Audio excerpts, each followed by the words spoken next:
Hello students, welcome on dreamer study. हम बात करने वाले हैं आज करंट इलेक्ट्रिसिटी चैप्टर के बारे में। और उससे पहले आपके लिए एक छोटा सा है क्योट, उसको हम डिस्कस करते हैं। तो क्योट है आपका better tomorrow, better the day after and better the day after that. आज बेहतर, कल उससे बेहतर, कल उससे बेहतर। मतलब आप जो आज हैं कल उससे बेहतर बने। वो कब बनेंगे? जब आप हार्डवर्क करेंगे। आप जो कल थे, कल होंगे, परसों उससे बेहतर बने। वो कब बनेंगे? जब आप कंटिन्यूसली हार्डवर्क करेंगे।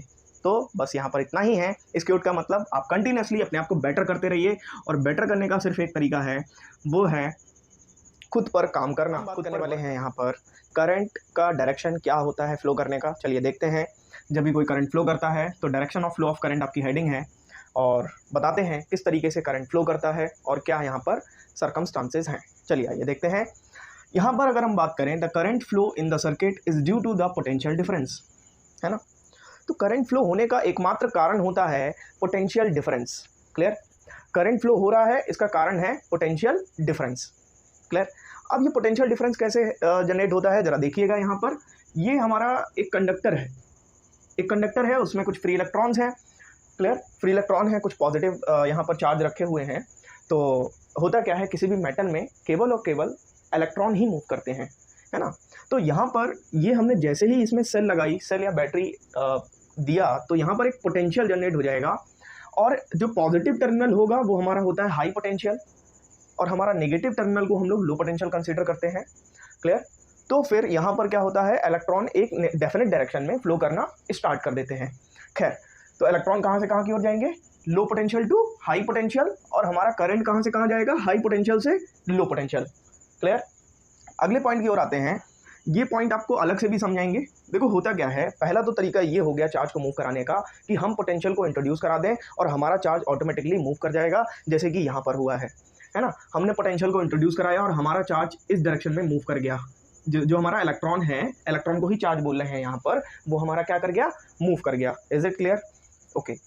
बट दूसरा क्या है, अगर मान लेते हैं ये जो हमारा मार्कर है, क्लियर, इस पर पूरा चार्ज फिल है ना। ये पूरा चार्ज से लदा हुआ है, ये पूरा चार्ज से, इस पर पूरा चार्ज है। अब इसका एग्जांपल दूंगा, एग्जांपल के थ्रू आप थोड़ा ज़्यादा अच्छा समझ पाएंगे। तो अगर हमने इस पर मैकेनिकल फोर्स लगा करके इसको मूव करा दिया, तो ये भी एक तरीका है। यहाँ पर देखिएगा, driving charge mechanically give charge an object and move it. ठीक है, कोई भी एक चार्ज ऑब्जेक्ट को हम लोग पूरा चार्ज कर दें, जैसे कि इसको हमने चार्ज दे दिया है पूरे मार्कर को, और इसको मूव करा दिया है मैकेनिकली। क्लियर? यहाँ पर अगर हम एग्जांपल की बात करें, charge put inside a moving car. हमने एक मूविंग कार के अंदर चार्ज को रख दिया और कार को चला दिया।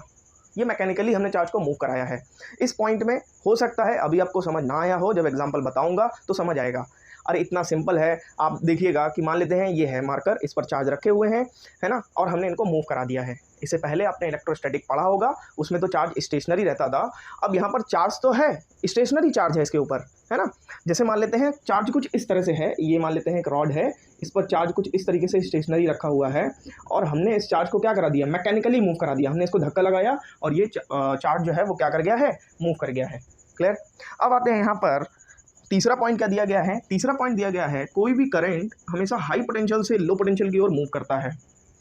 करंट जो मूव करता है वो हाई पोटेंशियल से लो पोटेंशियल, और इलेक्ट्रॉन मूव करता है लो पोटेंशियल से हाई पोटेंशियल। इसको हम लोग कन्वेक्शनल करंट और इलेक्ट्रॉनिक करंट भी कहते हैं। कन्वेक्शनल करंट और electronic current. Electronic current, electron कहाँ से कहाँ की ओर मूव कर रहे हैं, अभी हम फिर से डिटेल में यहाँ पर डिस्कस करेंगे। अगले पॉइंट पर आते हैं। अगला पॉइंट है हमारा, direction of flow of current is opposite to the flow of electron. अब इलेक्ट्रॉन अगर लो पोटेंशियल से हाई पोटेंशियल की तरफ जा रहा है तो अपोजिट डायरेक्शन में करंट फ्लो करेगा। क्लियर? अपोजिट डायरेक्शन में करंट फ्लो करेगा। यहाँ पर क्या है, direction of flow of current is same to the direction of positive charge. अब हमारा जो किसका डायरेक्शन है, पॉजिटिव चार्ज का जो डायरेक्शन है। अभी तो आप लोग के दिमाग में आएगा कि पॉजिटिव चार्ज मूव ही नहीं करता है, तो यहाँ पर ये पॉइंट कैसे लिखा हुआ है कि जिस डायरेक्शन में पॉजिटिव चार्ज जाता है उस डायरेक्शन में करंट जाता है।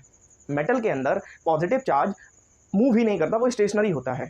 बट हम आपको दिखाएंगे, अभी बताएंगे, आप लोगों ने पढ़ा होगा इससे पहले वाले चैप्टर में, या नहीं भी पढ़ा होगा तो हम आपको यहाँ पर बताएंगे कि किस तरीके से इलेक्ट्रॉन मूव कर रहा है और हमको लग रहा है कि पॉजिटिव चार्ज मूव कर रहा है। है ना, ये भी बताएंगे। छोटी छोटी बातों पर हम बात करेंगे जिससे कि आपकी बेटर अंडरस्टैंडिंग हो पाए इस चैप्टर को लेकर के, इस टॉपिक को लेकर के। और जब अंडरस्टैंडिंग बनेगी तो आप लोग चैप्टर में जो भी छोटी मोटी बातें हैं उनके बारे में खुद से क्वेश्चन करना स्टार्ट करेंगे। क्लियर? चलिए, तो यहाँ पर अभी हम ये भी बात करेंगे कि पॉजिटिव चार्ज, फिलहाल के लिए मान लीजिए कि अगर इलेक्ट्रॉन इधर आ रहा है तो पॉजिटिव चार्ज उसके अपोजिट डायरेक्शन में जा रहा होगा, है ना। एक्चुअल में पॉजिटिव चार्ज मेटल में मूव नहीं करता है। क्लियर? चलिए, या बोल दें मेटेलिक कंडक्टर में मूव नहीं करता है। अब यहाँ पर आते हैं, एक करंट होता है कन्वेक्शनल करंट और एक करंट होता है इलेक्ट्रॉनिक करंट। अब इसका क्या चक्कर है जरा समझते हैं।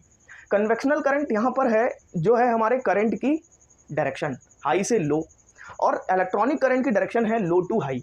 अब होता क्या है, जैसे लो पोटेंशियल पर एक्सेस ऑफ इलेक्ट्रॉन होते हैं, क्या होते हैं, यहाँ पर इलेक्ट्रॉनों की संख्या बहुत ज़्यादा होती है और हाई पोटेंशियल पर इलेक्ट्रॉनों की संख्या कम होती है।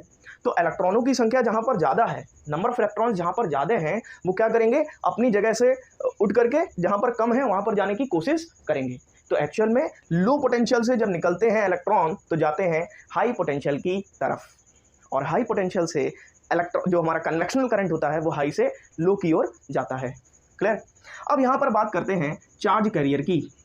देखिए, चार्ज कैरियर मतलब जो हमारे चार्ज को कैरी करते हैं। जैसे हमारा अगर हम बात करें कंडक्टर्स में, मेटल ले लें, जितने भी मेटल होते हैं उनके अंदर फ्री इलेक्ट्रॉन होते हैं, और फ्री इलेक्ट्रॉन ही एक ऐसा चीज़ होता है, फ्री इलेक्ट्रॉन ऐसा चीज़ होता है जो हमारे करंट को फ्लो कराने में मदद करता है। क्लियर? करंट को फ्लो कराने में मदद करता है। अभी हम और बहुत ज़्यादा डिटेल में बात करेंगे। क्लियर? अभी हम सिर्फ और सिर्फ आपको ओवरव्यू दे रहे हैं। फिक्स पॉजिटिव आयन, यहाँ पर ये बता रहे हैं कि एक मेटल में जो हमारा पॉजिटिव आयन होता है वो फिक्स्ड होता है। क्लियर? इन अ मेटल, यहाँ पर इन metal positive ion is fixed. Clear? तो पॉजिटिव आयन हमारा क्या है, फिक्स्ड है पूरी तरीके से। अब हम इलेक्ट्रोलाइट सॉल्यूशन की अगर हम बात करें तो जैसे कि electrolyte solution, electrolyte suppose that अगर हम बात करें NaCl की, है ना, या फिर HCl की बात करें, या फिर NaCl की बात करें। NaCl क्या होता है, सभी लोग जानते हैं, सॉल्ट होता है। क्या होता है, सॉल्ट। क्या कभी सॉल्ट में करंट फ्लो किया है? लेकिन सॉल्ट सॉल्यूशन में करंट फ्लो कर जाता है बिकॉज ऑफ सॉल्यूशन में जब हम लोग NaCl को मिक्स करते हैं, सॉल्यूशन बनाते हैं उसका, तो Na और Cl दोनों ही ब्रेक हो जाते हैं। ब्रेक हो जाने की वजह से ये आयंस बन जाते हैं। क्या बन जाते हैं, आयंस बन जाते हैं, और इन आयंस की वजह से करंट फ्लो करता है। क्लियर? ओके, अब आते हैं सेमीकंडक्टर पर। सेमीकंडक्टर में यहाँ पर अगर हम बात करें electron and holes, electron and holes दो चीज़ें होती हैं, इलेक्ट्रॉन भी होता है, होल्स भी होता है। इसके बारे में बहुत डिटेल में बात करी गई है। जब आप लोग आपकी कौन सी यूनिट है, 9th यूनिट में बात करी गई है या 8th यूनिट में आपसे बात करी गई बहुत डिटेल में। जब हम लोग पढ़ते हैं पूरा सेमीकंडक्टर से रिलेटेड तो वहाँ पर बहुत डिटेल में बात करी गई। हम भी बात करेंगे इसके बारे में डिटेल में, लेकिन फिलहाल तो बस इतना जाना है कि इलेक्ट्रॉन और होल्स दोनों ही जिम्मेदार होते हैं करंट को फ्लो कराने के लिए। ये समझिए, जैसे कि किसी भी मेटल में केवल और केवल इलेक्ट्रॉन होता है जिम्मेदार करंट को फ्लो कराने के लिए, इलेक्ट्रॉन ही केवल सारा भार उठाए पड़ा है यहाँ पे। लेकिन अगर हम बात करें सेमीकंडक्टर की तो ऐसा नहीं होता है, ना ही ऐसा इलेक्ट्रोलाइट सॉल्यूशन में होता है। क्लियर? इलेक्ट्रोलाइट में नहीं होता है। इलेक्ट्रोलाइट में क्या होता है, पॉजिटिव और नेगेटिव दोनों ही आयंस जो है इलेक्ट्रॉन को फ्लो कराते हैं, सॉरी करंट को फ्लो कराने में हेल्प करते हैं। इतना क्लियर है? चलिए, अब कुछ ऐसी बातें होंगी जो आपकी क्लियर कम हुई होंगी। जैसे कि हम बात करें ये यहाँ पर ये वाली बात कि हमने चार्ज को मैकेनिकली मूव करा दिया, इसको भी आपका क्लियर करते हैं। दूसरी बात है, यहाँ पर बोला गया है कि पॉजिटिव चार्ज जिस डायरेक्शन में मूव करता है उसी डायरेक्शन में हमारा क्या होगा, करंट भी मूव करेगा। दोनों को क्लियर करूंगा। चलिए, तो चलिए यहाँ पर देखते हैं। हमसे बोला है कि भाई करंट दो तरह से हम लोग फ्लो करा सकते हैं। हमने इससे पहले भी बोला है करंट दो तरीके से। कैसे? एक तो हम चार्ज को मैकेनिकली मूव करा दें, दूसरा हम पोटेंशियल डिफरेंस लगा दें, बैटरी का यूज़ कर लें, जिससे कि इलेक्ट्रॉन एक जगह से मूव करके नेगेटिव टर्मिनल से मूव कर करके पॉजिटिव टर्मिनल की ओर आना स्टार्ट कर दें। तो अभी वो बात तो समझ आ गई थी, डायग्राम के थ्रू समझ लिया था कि पोटेंशियल डिफरेंस किस तरीके से यहाँ, तो वहाँ पर हमने देख लिया था कि किस तरीके से हमने बैटरी में पोटेंशियल डिफरेंस लगाया था, और नेगेटिव टर्मिनल पर इलेक्ट्रॉन एक्सेस अमाउंट में थे और वो मूव करके कहाँ पे आए, पॉजिटिव टर्मिनल की ओर आना स्टार्ट हो गए थे। ये हमने देखा था। अब हम ये देख लेते हैं कुछ एग्जांपल्स के थ्रू कि हमारा ड्राइविंग चार्ज मैकेनिकली किस तरीके से यहाँ पर इफेक्टिव करंट निकाल सकते हैं। तो चलिए देखते हैं। यहाँ पर ये एक रॉड ले लेते हैं। रॉड यहाँ पर ऑब्जर्वर के सामने से हमने निकाली, तो रॉड का लेंथ हमारा क्या था, L था। क्लियर? और हमको निकालना था इफेक्टिव करंट। समझिएगा बात को। तो हुआ क्या, इफेक्टिव करंट, तो यहाँ पर करंट का फॉर्मूला होता है Q/T। Okay, Q/T। Rod v velocity से जा रही थी और इसकी लेंथ L थी, और रॉड जैसे मान लेते हैं ये एक रॉड है, ये एक रॉड है, तो हमने इसको क्या किया, यहाँ पर ये ऑब्जर्वर है, ऑब्जर्वर इसको देख रहा था, ये रॉड ऐसे निकली ऐसे निकली ऐसे निकली ऐसे निकली ऐसे निकली और बस इतनी निकल गई, समझ रहे हैं ना। तो इसने कितना डिस्टेंस कवर किया, कितना डिस्टेंस कवर किया, L डिस्टेंस कवर किया, जितना इस रॉड का लेंथ है, इस रॉड का लेंथ है L, इसकी वेलोसिटी है v। तो टाइम निकालने का यहाँ पर बहुत ही ईजी तरीका हो जाएगा, वो क्या हो जाएगा देखें ज़रा, स्पीड इज इक्वल टू होता है डिस्टेंस अपॉन टाइम, क्लियर, और टाइम इज इक्वल टू हो जाएगा डिस्टेंस अपॉन स्पीड। तो स्पीड हमारी कितनी है, v है, और डिस्टेंस हमारी कितनी है L, तो t इज इक्वल टू हो गया L अपॉन v, क्लियर। जा करके हम पुट कर देंगे I इफेक्टिव करंट निकालने के लिए Q upon L by V, तो ये निकल करके आएगा effective current QV by L, clear. तो इफेक्टिव करंट क्या हुआ हमारा, QV बाय L। अभी भी ना समझ आया हो तो एक और न्यूमेरिकल हम देख लेते हैं, न्यूमेरिकल नहीं एग्जाम्पल, क्लियर। तो यहाँ पर क्या हुआ, हमने एक चार्ज Q लिया, यहाँ पर हम ऑब्जर्वर थे और हमने इसको घुमाना शुरू कर दिया, एक ऐसे राउंड घुमाया, पूरा पूरा ऐसे एक राउंड घुमाया, इस तरीके से एक राउंड पूरा घुमाया। तो हुआ क्या, इसने 2 पाई यहाँ पर कवर किया। अब भाई जब भी हम सर्कुलर मोशन करते हैं, आप लोगों ने 11th स्टैंडर्ड में पढ़ा होगा, जब हम सर्कुलर मोशन करते हैं तो हमारी वेलोसिटी नहीं रह जाती है, वो हो जाती है एंगुलर वेलोसिटी, क्लियर। और हमारा जो डिस्प्लेसमेंट नहीं रह जाता है, वो हो जाता है एंगुलर डिस्प्लेसमेंट, बट हमारा टाइम पीरियड ही रहता है, क्लियर। तो यहाँ पर भी इफेक्टिव करंट देखते हैं, इफेक्टिव करंट का फॉर्मूला फिर से वही है, क्या होगा Q/T, और टाइम पीरियड हमें फिर से पहले निकालना पड़ेगा। तो देखिएगा जरा, तो अगर हम देखेंगे speed is equal to distance upon time होता है, बट यहाँ पर सर्कुलर मोशन कर रहा है तो यहाँ पर स्पीड ना होकर के एंगुलर वेलोसिटी होगा, क्या होगा, angular velocity, that is called omega, and there is angular displacement, clear, और अपॉन में टाइम हो जाएगा। हमें निकालना है टाइम पीरियड, तो टाइम पीरियड को इधर सेंड कर देंगे, तो ये हो जाएगा एंगुलर डिस्प्लेसमेंट। अब भाई एंगुलर डिस्प्लेसमेंट क्या हुआ है, सभी लोग बताएंगे क्या हुआ है एंगुलर डिस्प्लेसमेंट।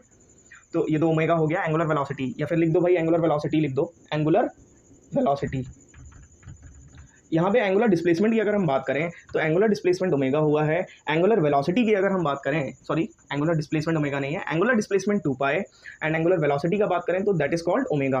तो टी का वैल्यू हमने यहाँ से निकाल दिया है, जा करके पुट करेंगे तो इफेक्टिव करंट हमारा निकल करके आएगा, टाइम पीरियड की जगह 2 पाई अपॉन ओमेगा, तो ये निकल करके आएगा QW अपॉन 2 पाई, क्लियर। तो ये हमारा इफेक्टिव करंट निकल करके आ गया है। तो एक डाउट आप लोग को क्लियर हुआ होगा कि हमारा अगर चार्ज स्टेशनरी है, स्टेशनरी चार्ज, और अगर हम उसको मैकेनिकली मूव कराएं तो किस तरीके से यहाँ पर करंट फ्लो हो सकता है, क्लियर हो गया। चलिए इतना बात क्लियर है तो आगे बढ़ते हैं और आपका दूसरा डाउट क्लियर करते हैं कि इलेक्ट्रॉन मूव करता है मेटल में तो पॉजिटिव चार्ज मूव करता है या नहीं करता है, जरा देखते हैं। वैसे तो ये क्लियर है कि पॉजिटिव चार्ज मूव नहीं करता है मेटल में, लेकिन आपको दिखाएंगे, ऐसा अपीयर होगा कि पॉजिटिव चार्ज क्या कर रहा है, मूव कर रहा है। चलिए देखते हैं। तो चलिए यहाँ पर देखते हैं क्या दिया गया है, हमको दिया गया है एक मेटल, और इस मेटल में ये सारे के सारे न्यूट्रल हैं, और हम आपको दिखाने वाले हैं, जादू तो नहीं दिखाने वाले हैं, कुछ ऐसा दिखाने वाले हैं जो आपको पॉजिटिव चार्ज मूव करते हुए दिखेगा। तो खैर अगर हम आपसे बोलें कि एक न्यूट्रल में जितना पॉजिटिव प्रेजेंट है उतना ही नेगेटिव प्रेजेंट है, मतलब कि अगर हम बोलें कि कोई चीज़ न्यूट्रल है तो जितना positive number of positive ion present होंगे, पॉजिटिव चार्ज प्रेजेंट होंगे, उतने ही नेगेटिव चार्ज प्रेजेंट होंगे। तो ये सब क्या है, न्यूट्रल है। हुआ क्या, यहाँ से हमने इलेक्ट्रॉन को, मतलब नेगेटिव चार्ज को निकाल दिया, इलेक्ट्रॉन निकला, नेगेटिव चार्ज निकला, तो यहाँ से ये जो था ये पॉजिटिवली चार्ज हो गया। अगर मान लेते हैं ये है पॉजिटिव नेगेटिव, हमने नेगेटिव को यहाँ से निकाल दिया, बाहर निकाल दिया भाई, नेगेटिव चार्ज निकल गया, इलेक्ट्रॉन निकल गया। अगर इलेक्ट्रॉन निकल गया, मान लेते हैं इसको नेगेटिव चार्ज को इलेक्ट्रॉन ले लो, ठीक है, इलेक्ट्रॉन ही होता है, तो अगर इलेक्ट्रॉन निकल गया तो यहाँ पर क्या बचेगा, पॉजिटिव चार्ज। तो हो गया भाई ये। अब हमने क्या किया, ये भी न्यूट्रल था तो हमने इसका इलेक्ट्रॉन लिया और इसका इलेक्ट्रॉन यहाँ पे एंटर करा दिया, ठीक है। तो ये पॉजिटिव और नेगेटिव फिर से न्यूट्रल हो गए, और ये क्या हो जाएगा, ये हो जाएगा आपका पॉजिटिव चार्ज, क्लियर। तो ये क्या हो गया, न्यूट्रल हो गया, तो इसको न्यूट्रल कर देते हैं भाई। अब हुआ क्या, इसका इलेक्ट्रॉन निकला और यहाँ पे चला गया, इसका इलेक्ट्रॉन निकला यहाँ पे जा रहा है, इसका इलेक्ट्रॉन निकला जब यहाँ पे गया तो इट मीन्स ये क्या हो जाएगा, पॉजिटिव और नेगेटिव हो जाएगा। इट मीन्स यहाँ पर अगर यहाँ से इलेक्ट्रॉन निकला है तो यहाँ पे सिर्फ क्या बचा होगा, पॉजिटिव चार्ज बचा होगा, क्लियर। तो ये वाली बात क्या हो जाएगी, फिर से ये वाला भी न्यूट्रल हो जाएगा, क्लियर हुआ। अगर हम बात करें यहाँ पर, यहाँ से फिर से एक इलेक्ट्रॉन निकला और जा करके इस वाले मेटल में चला गया तो ये भी नेगेटिव हो गया, है ना। नेगेटिव पॉजिटिव क्या हो गया, न्यूट्रल हो गया, बट यहाँ पर किसकी प्रेजेंस होगी, केवल और केवल पॉजिटिव चार्ज की प्रेजेंस होगी, तो ये भी क्या हो गया आपका, न्यूट्रल हो गया। अब आप लोग देखेंगे कि हमारा लगातार पॉजिटिव चार्ज, पहले यहाँ पॉजिटिव हुआ, फिर यहाँ पॉजिटिव हुआ, फिर यहाँ पॉजिटिव हुआ और फिर लास्ट में जाकर के पॉजिटिव हुआ। अगर हम इस पॉइंट को, इसको ए पॉइंट मान लें, इसको बी पॉइंट मान लें, तो यहाँ पर ये पॉजिटिव चार्ज मूव करते हुए हमको इस डायरेक्शन में दिख रहा है। एक्चुअल में मूव क्या कर रहा है, हमारा इलेक्ट्रॉन मूव कर रहा है इस डायरेक्शन में, बट हमको दिख क्या रहा है कि पॉजिटिव चार्ज इस डायरेक्शन में मूव कर रहा है। तो इसी वजह से यहाँ पर जो एक पॉइंट था पीछे, हमने आपसे जब वहाँ पे बोला था कि पॉजिटिव चार्ज मूव करता नहीं है, appear to be move. Clear? चलिए अब यहाँ पर आते हैं टाइप्स ऑफ करंट। बहुत ज़्यादा डिटेल में हम डिस्कस नहीं करेंगे टाइप्स ऑफ करंट को, बट फिर भी जान लेते हैं कि यहाँ पर दो टाइप्स के करंट होते हैं। एक होता है आपका direct current and second one is alternating current. Direct current की अगर हम बात करें तो डायरेक्ट करंट आपका यूनिडायरेक्शनल होता है, of a flow of charge is always in a same direction with respect to time, so the current is known as direct current. अब हुआ क्या यहाँ पर, जैसे जैसे टाइम बढ़ेगा, टाइम के साथ साथ इसकी डायरेक्शन चेंज नहीं होगी, इट मीन्स ये क्या है, ये है हमारा डायरेक्ट करंट। अब इनडायरेक्ट करंट में क्या होता है, टाइम हमारा चेंज होता है, टाइम के साथ साथ ये इसका जो मोशन हो रहा है वो बैक एंड फ्रॉथ मोशन हो रहा है, मतलब up and down, to and fro motion हो रहा है करंट का, लगातार ही अपनी डायरेक्शन को चेंज कर रहा है, तो इसको बोलते हैं अल्टरनेटिंग करंट। अब यहाँ पर एक चीज़ जान लेते हैं जो कि आपको अभी इलेक्ट्रिसिटी में तो नहीं, जब आप मैग्नेटिज्म चैप्टर पढ़ेंगे, मैग्नेटिज्म यूनिट में जाएंगे तो वहाँ पर आपको मदद करेगी ये, वो है कि जब करंट हमारा फ्लो कर रहा होता है, किसी भी जब हम लोग करते हैं क्या बोलते हैं, करंट से करंट फ्लो करा के हम लोग मैग्नेटिज्म बनाते हैं इलेक्ट्रोमैग्नेटिज्म होता है। जान लीजिए, अभी जान लीजिए, जिससे कि आपको थोड़ा नॉलेज हो जाए आगे के लिए। तो जब भी कोई हम इलेक्ट्रोमैग्नेटिज्म बनाते हैं, उस समय पर जो करंट फ्लो कराते हैं, करंट से मैग्नेटिज्म बनता है, जो इसको हम लोग इलेक्ट्रोमैग्नेटिज्म कहते हैं, उस समय जो हमारा क्या बनता है, करंट फ्लो कराते हैं, और जो इलेक्ट्रोमैग्नेटिज्म बनता है वो किस करंट से बनता है, वो बनता है हमारा डायरेक्ट करंट से। अब रीज़न ये होता है कि भाई 1 सेकंड में ये 50 हर्ट्ज़ पॉजिटिव डायरेक्शन में जाता है 50 बार 1 सेकंड में, और 50 बार नेगेटिव डायरेक्शन में, ठीक है।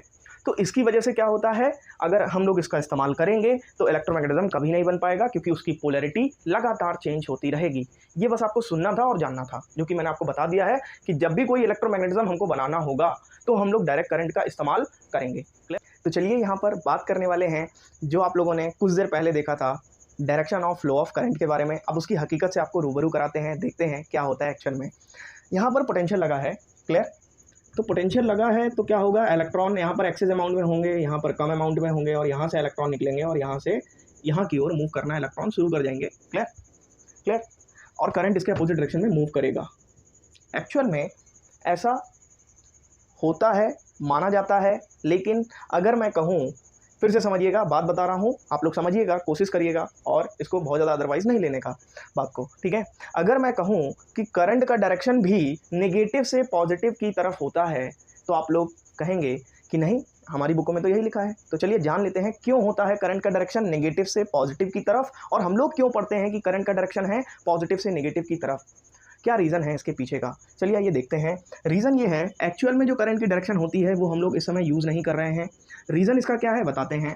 और हमारी जो करंट की कन्वेक्शनल डायरेक्ट करंट जो होता है उसको हम लोग यूज़ कर रहे हैं, जो है पॉजिटिव से नेगेटिव, क्लियर। पॉजिटिव डायरेक्शन से नेगेटिव डायरेक्शन में करंट का डायरेक्शन है, क्लियर। पॉजिटिव से नेगेटिव डायरेक्शन में जा रहा है करंट।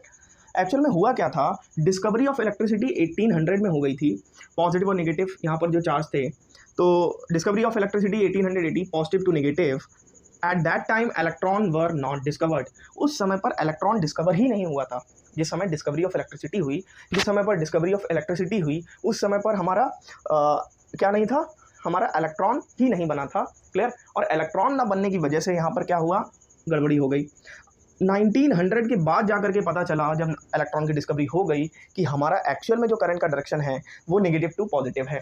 मतलब जिस डायरेक्शन में इलेक्ट्रॉन जाता है उसी डायरेक्शन में हमारा क्या है, करंट की डायरेक्शन होती है। अब मन में सवाल आएगा कि हम लोग ऐसा करते क्यों नहीं है, गलती हो गई तो सुधारी भी जा सकती है। लेकिन हुआ क्या, अगर हम गलती सुधारने जाते तो बहुत ज़्यादा यहाँ पर 100 साल की फिजिक्स को बहुत बड़ा तगड़ा झटका लगता, और जो कि शायद हम लोग नहीं नुकसान उसका, क्योंकि फिर हमको सारे लॉज पलट करके फिर सारी चीज़ें, बहुत सारी चीज़ें, कन्वेक्शनल करंट और एक को बोल दिया इलेक्ट्रॉनिक करंट। जो इलेक्ट्रॉन इधर से इधर जा रहे हैं, that is electronic current, and this is known as conventional current. अब आप लोग को पता चल गया होगा, जो एक्चुअल डायरेक्शन होती है करंट की वो होती है नेगेटिव से पॉजिटिव, क्लियर। तो कंफ्यूज नहीं होना अभी आज से कि करंट का डायरेक्शन क्या है, हम लोग क्यों यूज़ करते हैं, हर चीज़ के बारे में आप लोग जानें, जिससे आपको ये पता चले, आपके दिमाग की रेशनल थिंकिंग होना स्टार्ट हो और आप लोग एक्चुअल में चीज़ को एक सही पॉइंट ऑफ व्यू से देखना स्टार्ट कर पाएँ। क्लियर? अगर हम बात करें कि करंट का डायरेक्शन ये है, करंट का डायरेक्शन वो है, ठीक है? तो एक्चुअल में ये गलती हुई या फिर एक चूक हुई है ना? जो कि इलेक्ट्रॉन की डिस्कवरी ना होने से पहले जो हुई थी। तो क्या हम उस गलती के कारण ये बोलते रहेंगे कि नहीं ये गलती है और गलती को ही मानकर बैठे रहेंगे? ऐसा तो नहीं होगा ना, हम उसका कुछ ना कुछ सॉल्यूशन निकालेंगे। वैसे ही अगर आपको कोई कॉन्सेप्ट, कोई चीज़, किसी भी चीज़ में अगर कुछ आपसे मिस्टेक हो रही हैं, तो उस गलती को लेकर के बैठे ना रहें, बल्कि लाइफ़ में एक आगे बढ़ें और लाइफ़ को एक लीड करें आप लोग, ठीक है? और जितना बेहतर हो सके उतना बेहतर कॉन्सेप्ट समझने की कोशिश करें, बिकॉज़ ऑफ अगर आप कॉन्सेप्ट बेहतर समझेंगे तो मार्क्स आपके उतने बेहतर आएँगे जितने बेहतर आपने कभी नहीं सोचे होंगे। तो कॉन्सेप्ट को बेहतरी से पकड़ें, जब आप कॉन्सेप्ट पकड़ेंगे तो आप क्वेश्चन अच्छे से बना पाएँगे और जब आप क्वेश्चन कर पाएँगे अच्छे से, क्वेश्चन बना पाएँगे अच्छे से, तो आप, हमें लगता है आपको मार्क्स लाने से कोई नहीं रोक सकता है। तो मार्क्स लाने का एक ही तरीका है, वो है अपनी की गई गलतियों को लगातार इम्प्रूव करना। और वो एक ही तरीके से हो सकती हैं, अपने कॉन्सेप्ट को मजबूत करना, जितना मजबूत कर सकते हैं अपने कॉन्सेप्ट को उतना मजबूत करें। Is it clear? Okay, bye all of you, take care और हम मिलते हैं एक और नेक्स्ट वीडियो में एक नए पार्ट के साथ। वहाँ पर हम लोग डिस्कस करेंगे ड्रिफ्ट वेलोसिटी को। Okay, bye all of you, take care. जितना हो सके उतना शेयर भी करें, थोड़ा अच्छा लगेगा, मोटिवेशन आएगा आप लोग के लिए वीडियो बनाने में। और मैं बहुत ही कोशिश करके काफ़ी सारे कंटेंट से देख करके आप लोग के लिए नोट्स बनाने की कोशिश करूँगा नेक्स्ट टाइम से। Okay, bye all of you, take care.